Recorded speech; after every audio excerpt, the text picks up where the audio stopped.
अस्सलामु अलैकुम वरहमतुल्लाहि वबरकातुहू। उम्मीद है आप सब ईमान और सेहत की बेहतरीन हालत में होंगी। अच्छा, एक सवाल किया गया कि उल्टी चप्पल को सीधी करने का क्या हुक्म है, क्या ये बिदअत है? देखें, किसी भी चीज़ को, चाहे वो कोई भी चीज़ हो, उसको वज़े असली के मुताबिक रखना आदाब में से है, तहज़ीब में से है। यानी उसकी असल के मुताबिक, जैसे वो असल में रखी जाती है वो चीज़, उसको वैसे रखना, ठीक है। अब देखें क्या होता है, शूज़ की जो निचली साइड होती है, चप्पल की जो निचली साइड होती है, वो ज़मीन पे टच होती है, मिट्टी पे टच होती है, ठीक है, लगती है, जिसकी वजह से क्या होता है, उसकी निचली साइड पे अमूमन गंदगी लगी होती है, नजासत लगी होती है, या वो गंदी होती है, ठीक है, जिससे देखने वाले की तबीयत में कराहत पैदा होती है, ठीक है।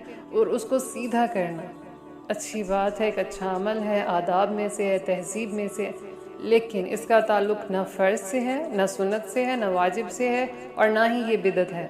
ये बिदअत नहीं है, ठीक है, एक अच्छा अमल है बस, ठीक है। और ये कि अगर कोई सीधी ना करे तो उसको लान तान करने की कोई ज़रूरत नहीं है, उसको मलामत ना किया जाए, ठीक है। और बाकी ये है कि अहादीस मुबारक में इसका कोई ज़िक्र भी नहीं मिलता, ठीक है। और ये ना कि आप कहीं पे उल्टी चप्पल देखें और उसको सीधा ही ना करें कि आप ही जी ने कहा था कि कोई ज़रूरत नहीं, नहीं, सीधा करें, ये आदाब में से है, ठीक है।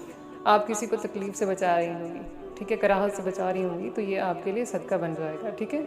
चलें, ठीक है, खुश रहें, आबाद रहें, दुआ में इस चीज़ को याद रखा करें। अस्सलामु अलैकुम वरहमतुल्लाहि व